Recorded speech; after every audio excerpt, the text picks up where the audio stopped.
Hello warriors, स्वागत है आप सभी का आपके अपने YouTube चैनल जी दरोगा जी। देखिए अभी हमारे साथ अमित तिवारी सर मौजूद हैं। बिहार पुलिस 19,838 को लेकर के जो आंदोलन 24 मार्च को होने वाला था वो अब 26 मार्च को किया जाएगा। क्या क्या मुद्दाएं हैं, सारी चर्चाएं सर से करेंगे। और लगातार बच्चे मुझे कमेंट कर रहे हैं कि भैया एज के लिए क्यों नहीं बोल रहे हैं, क्यों नाराज हैं। चलिए सर से एज को लेकर के भी जानते हैं कि एज में छूट क्यों नहीं दिया जा रहा है। सर सबसे पहले स्वागत है आपका मेरे चैनल। बहुत बहुत धन्यवाद आपका। सर जो बच्चे डिमांड कर रहे हैं सर एज में छूट को लेकर के, लड़कियां हाइट को लेकर के बोल रही हैं, आंसर की कट ऑफ को लेकर के बोल रही हैं। सर अगर एज की बात करें तो एज में छूट क्यों नहीं मिलना चाहिए बच्चों? एकदम मिलना चाहिए।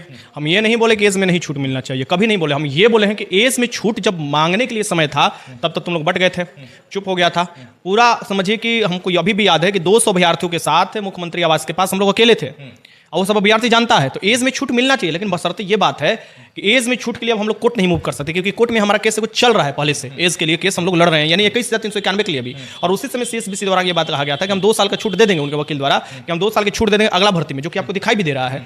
लेकिन बशर्ते ये चीज़ है कि जैसे उस समय 3-3 साल का छूट मिला था, यानी 2020 में भर्ती आया, 2020 कोई नहीं मांग रहा है। जिस तरीके से ये गिना रहे हैं कि अगस्त 2022 का कट ऑफ डेट 2023 में भर्ती आया, तो हम 1 साल बढ़ाकर अब रख रहे हैं 2023 अगस्त का कट ऑफ डेट। इस 1 साल बढ़ाए तो जब भर्ती बिहार पुलिस कांस्टेबल 2020 में आया था आपको 8415 का, अब उस समय लॉकडाउन स्टार्ट हो चुका था, तो उसका 1 साल बढ़ाकर 2021 कर देते, सब लड़का खुश हो जाता, कोई क्या दिक्कत है। एक बार वो तो मांग रहा है कि एक बार मौका मिल जाए, पहला बात। तो इस बार वही चीज आपको ये बात कहना है कि ये पहले लड़के कमजोर पड़ गए थे, कोई साथ नहीं दिया था, कोई बात रखने वाला नहीं था। लेकिन अब तो आदमी है ना जी, सब टीचर भी एक प्लेटफॉर्म पर आना चाहिए और ये बात रखना चाहिए कि हर राज्य में मिला है, यानी कि बिहार छोड़ दिया जाए तो हर राज्य में एज में छूट मिला है 3-3 साल का। मध्य प्रदेश कांस्टेबल मिला है, यूपी कांस्टेबल में मिला है, झारखंड कांस्टेबल में मिला है, तो बिहार में आखिर क्यों नहीं मिला? क्या ये जल्दीबाजी में भर्ती निकालने में प्रक्रिया में गलती हुआ? और जब लड़के कोर्ट में मूव किए तो जल्दी से एग्जाम कराने, और ये उसी समय हुआ है जब चेयरमैन कोई और था, आप जानते हैं सिंगल साहब थे। तो क्या वो जल्दीबाजी प्रक्रिया में पूरा कराने के चलते एज में लड़कों को सूली चढ़ा दिया गया? तो जो पहले वाले लड़के हैं उनको भी फायदा हो जाएगा और जो नए वाले अभ्यर्थी हैं उनको भी फायदा हो जाएगा। इससे क्या होगा कि सब लोग एक प्लेटफॉर्म पर आकर एक आवाज में बिना वैमनस्य के रख सकते हैं। और पहले मैं बता दूं कि नए वाले अभ्यर्थी जो है अभी वो पुराने वाले अभ्यर्थी से डरेंगे या अभी उनसे ये करेंगे कि नहीं ये चीज नहीं होना चाहिए, वो नहीं होना चाहिए, तो एक समय उनका भी नंबर आएगा और लोग ऐसे ही बढ़ जाते हैं। मैं बार बार बोलता हूं कि स्टूडेंट एक कम्युनिटी एक आप बनाकर रखो कि स्टूडेंट एकता एकदम, नहीं तो आपको भी प्रॉब्लम होगा। जब आपको प्रॉब्लम होगा ना तो आप इधर से उधर दौड़िएगा ना, तब उस समय समझ में आएगा कि वो इतना बड़ा गलती कर दी उन लोगों के साथ नहीं देकर, और लोग अफसोस करता है अभी भी। तो हम लोग एज के भी मैटर रखे हुए हैं। 3 मैटर है इस मामले में, एक आपको एज का मैटर है, हाइट का मैटर है और आंसर की क्वेश्चन बुकलेट नंबर, ये सब का मैटर है। ठीक, 3 मैटर है। तो सर आपको क्या लगता है आयोग आपकी डिमांड पूरी करेगा? तीनों का तीनों डिमांड जो है ये हम लोग मुख्यमंत्री सचिवालय से, मुख्यमंत्री से, ये सब के सामने हम लोग रखने वाले हैं। हम लोग के आयोग से कोई डिमांड नहीं है। अच्छा सर, क्या बोलना चाहेंगे उन अभ्यर्थियों को जो लड़की का हाइट को लेकर बोलिए तो लड़के नाराज हो रहे हैं, लड़कों को लेकर के बोलिए तो लड़कियां नाराज हो जा रही हैं, और सबसे बड़ी बात तो सर ये जिन लड़कियों का हाइट 155 प्लस है वो बोल रही है कि 152 नहीं होना चाहिए। सर ये मतलब किस तरह का दुविधा उत्पन्न हो रहा है बीच में? देखिए दुनिया में हमेशा 2 टाइप के लोग पाए जाते हैं। एक टाइप के लोग होते हैं जो कि मेरा ही सब है, मतलब मेरा होना चाहिए बाकी भाड़ में जाए दुनिया, मेरा काम होना चाहिए बाकी सब ये चले जाए। उन लोगों को तो मैं हमेशा भगवान से मनाता हूँ कि जिंदगी में वो कभी सफल ही ना हो। यानी ऐसे अभ्यर्थी अगर कोई है जिनका हाइट है काफ़ी ज़्यादा और ये मना रही है कि लड़की का हाइट नहीं होना चाहिए, तो भगवान करे कि उसका जिंदगी में कभी घर ना बसे। ठीक, आप एक गुरु हैं। एकदम, क्योंकि आप उस अभ्यर्थी का नहीं, आप समझो कि हाइट में किसका है, किसका गड़बड़ी है? गार्जियन का, उस लड़की का तो नहीं। गार्जियन भी कैसे गड़बड़ी है? वो तो क्लाइमेट के ऊपर गड़बड़ी है। आज ये कोई कहे कि हमारा 158 हाइट है और वो राजस्थान के सामने लड़कियों के जाकर तो बन जाएगी टिबरी, तो ये तो क्षेत्रीय हाइट डिसाइड कर रहा है। मेरे बात कड़वा होता है, मुझे लगता है बहुत लोगों को लगेगा, लड़का लड़के बहुत को लगता है, लेकिन मैं जानबूझकर बोलता हूं कि लगे इन लोगों को। क्या कर लेगा, लग करके क्या होगा? हकीकत आज ये बोलेगा कि नहीं ये चीज नहीं होना चाहिए, कल खुद आकर खड़ा होगा नहीं सर यही होना चाहिए, यही होना चाहिए। भाई अपने घर में झांक कर देख लो, घर में कितना छोटी छोटी बहन है, कितना है अपना। सर वही उनकी बहन होती है, उनकी माँ अगर हाइट में होती है तो क्या उन्हें भुट्टी और बौनी बोलते? कभी नहीं बोलते, बोटी नहीं बोलते, ये नहीं बोलते कि जितना राइफल का हाइट है उतना ही हाइट इनका होना चाहिए, कभी नहीं बोलते। आज जाकर यूपी में जो है जो कांस्टेबल है जाकर बोल कर दिखा दे, तो यूपी में तैनात है ना अभी कांस्टेबल, जाकर बोला दे तो वो हुथवा से मार के दतवा तोड़ देगी। ठीक, जाकर झारखंड में बोल के दिखा दे तो मार के नानी याद दिला देगी। ये सबको डर कहाँ के लगता है जानते हैं? कि कंपटीशन बढ़ जाएगा, ये सब कोई डर लगता है। ये सब सोचता है ना कि ये सब बात उठाकर लोग अपना बैच बेचते हैं, कुछ नहीं बैच बेचते हैं, कुछ नहीं बैच बेचते। हम कभी बैच बेचने का प्रचार नहीं करते हैं। सर बोलते तो वही लोग हैं, उनका आप हैं जो शुरू से साथ दे रहे हैं, वरना कितने शिक्षक तो पता भी नहीं होता कि आंदोलन किस दिन डेट रखा है। ये सोमवार को होने वाला था, सभी को पता है। सोमवार को हर टीचर क्या बोल दिया, हम यहाँ नहीं है, हम वहाँ नहीं है, हमें ये हो गया, हम चले गए, तुम ले चलो बुधवार को कर दो। अब तो सब पता चल जाएगा ना कि कौन साथ है कौन नहीं है। और हम लड़की के लिए है भाई, लड़की का डिमांड रखा जा रहा है, तो क्या ये जायज है ना जायज है? मुख्यमंत्री साहब पहले ही बोल चुके हैं विधानसभा में, कम करेंगे, तो उनका याद हम लोग दिलाना चाह रहे हैं। अब पहले ये थोड़ा छीना जा रहा है, बात रखा जा रहा है। दूसरा नंबर, आंसर की क्वेश्चन बुकलेट क्यों नहीं जारी होना चाहिए?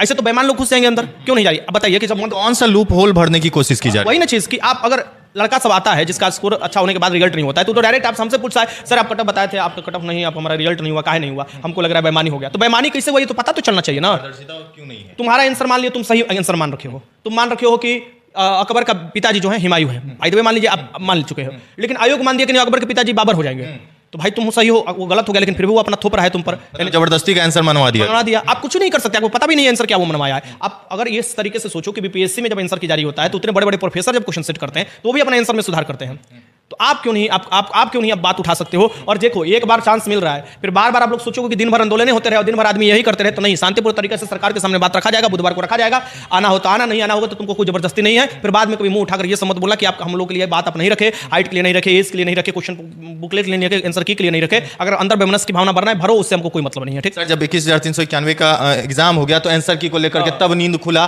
बहुत दौड़ा गया, ट्विटर कैंपेन का डेट रखा गया सर, वो भी सक्सेस नहीं हुआ। फिर भी वो भी आप देखिएगा लाखों में ट्रेंड हम लोग करवा दिए थे सब लोग मिलकर, ठीक है, सब अभ्यर्थी भी साथ देते कि नहीं आंसर की जारी होना चाहिए, क्योंकि इनको भी पहले से पढ़ने वाले लड़के जानते हैं कि हमारे साथ क्या हो सकता है झोल, तो ये हो सकता है झोल। और दूसरा नंबर कि उस समय जब ट्रेंडिंग हुआ था, सब बात गया था चेयरमैन के सामने, तो बोले थे कि भाई पुलिस मैनुअल में सुधार करने की जरूरत है, हमको जो हक मिलेगा वही ना हम काम करेंगे जी।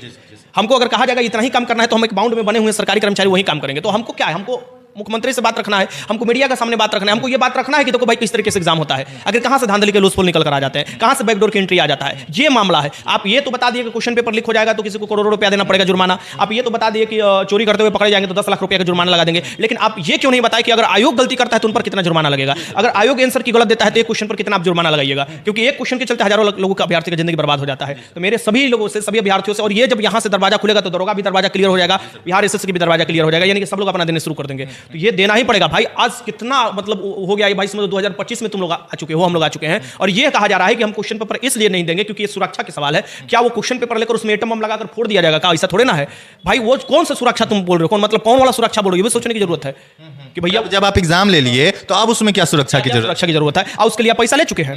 अब मुझे बताइए, आप क्वेश्चन पेपर देने में क्या आपका बुराई है? एक कोई आंसर बता दे कि क्या बुराई है, क्वेश्चन पेपर देना पड़ेगा, लड़के लड़ेंगे, अपने बात को रखेंगे शांतिपूर्ण तरीके से, शांतिपूर्ण तरीके से रखा जाएगा, कोई दिक्कत नहीं है, लेकिन बात रखा जाएगा और शांतिपूर्ण तरीका में बड़ी बल होता है, आप देख लिए हैं। हाँ, तो वो ईडब्ल्यूएस में वो दिख चुका है सर, आप लोगों से करना होगा और एकजुट होकर करना होगा। अरे लाख बुराई होगा, तुम हमें छाटोगे कि आप लड़की का साथ देते हैं, आप लड़कों का साथ देते हैं, लेकिन दिल पर हाथ रखकर जब भी सोचोगे ना कि कौन साथ देता है, तब अमित तिवारी का ही नाम निकलेगा। भले कोई लोग यहाँ के बड़े बड़े टीचर जो है, भले अब अपने जो भी इधर उधर हमको दरकिनार करते जानबूझकर, समझिए अब काहे के लिए चलता है, यहाँ पटना का पॉलिटिक्स अलग ही है कि हमारा चेहरा है तो हमारा ही रहना चाहिए, लेकिन इतना याद रखो कि मैं अपना जो है जमीन खुद अख्तियार किया हूँ आप लोगों के बल पर, और ये स्टडी मूड एक आपको चैनल नहीं है, एक परिवार है, एक इमोशन है, और इसे टूटने नहीं दिया जाएगा। बहुत बहुत धन्यवाद सर। धन्यवाद आपको। तो चलिए, सर ने बता दिया है कि हाँ भाई, जीत तो मिलेगी, लेकिन जीत मिलेगी तब जब आप लोग आओगे, क्योंकि लड़ाई आप लोगों की है, और जब ऐसे ऐसे शिक्षक आप लोगों के साथ हैं तो फिर डर किस बात का। 26 मार्च दिन बुधवार को आप लोगों का महाआंदोलन का दिन रखा गया है, तो आप लोग उस दिन आइए और अपनी बातों को रखिए, और अगर अभी चूके तो फिर बाद में नहीं मुंह उठा के बोलना है, और मैं भी नहीं दौड़ पाऊंगा। लड़की है खुशबू, वो अपना लड़कों की आवाज़ रख रही है, एक बार जेल से भी आ चुकी है, उसमें इतना हिम्मत है, सबका आवाज़ रख रही है। भाई समझ लो, थोड़ा सा अपने में भी हिम्मत लाओ, और तुम्हारे लिए लड़ रही है ना भाई। कोई बोलता है कि वो नेता बनने के लिए लड़ रही है, कोई बोलता है कुछ करने वाले के लिए। अच्छा, तुम लड़ोगे किसी के लिए? नेता बनने के लिए? अरे गली चौराहा तो दूसरे गली से पार होता है तो लड़ने लगते हो कि हमारे कहने गली पार हुआ। आप समझो कि ये तो हजारों लोगों की जिंदगी बनाने के लिए आदमी लड़ाई लड़ रहा है, कि इससे आपको पारदर्शिता आएगा, इससे बैकडोर एंट्री बंद हो जाएगा। तो ये मैं बोल रहा हूँ कि प्लीज, जो डेट निर्धारित किया गया बुधवार को, आप आइए, अपना संख्या प्यार से दिखाइए सरकार को कि भैया हम लोग प्रभावित हो रहे हैं। वो जानेगा तभी तो कुछ करबो करेगा भाई ना, कि पता चलेगा कि प्रभावित हो रहे हैं, तो प्रभावित हो रहे हैं। मुझे पूरा भरोसा है अगर वो चीज हो जाता है तो कोर्ट में जो जाते हैं लोग बार बार, ये कट ऑफ पर, आरटीआई पर, ये सब वो सब, ये सब बंद हो जाएगा। आरटीआई भी नहीं करना होगा? नहीं करना होगा, डायरेक्ट पता चल जाएगा आपका स्कोर। चलिए, बहुत बहुत धन्यवाद आपका। तो चलिए, 26 मार्च दिन बुधवार को आप लोग आइए, स्थान गर्दनी बाग धरना स्थल ही है, तो आप लोग वहां आइए और अपनी आवाज को रखिए। वीडियो अच्छी लगी तो वीडियो को लाइक कीजिएगा और ज्यादा से ज्यादा शेयर कीजिए, ताकि सभी बच्चों के पास ये बात पहुंच सके। धन्यवाद।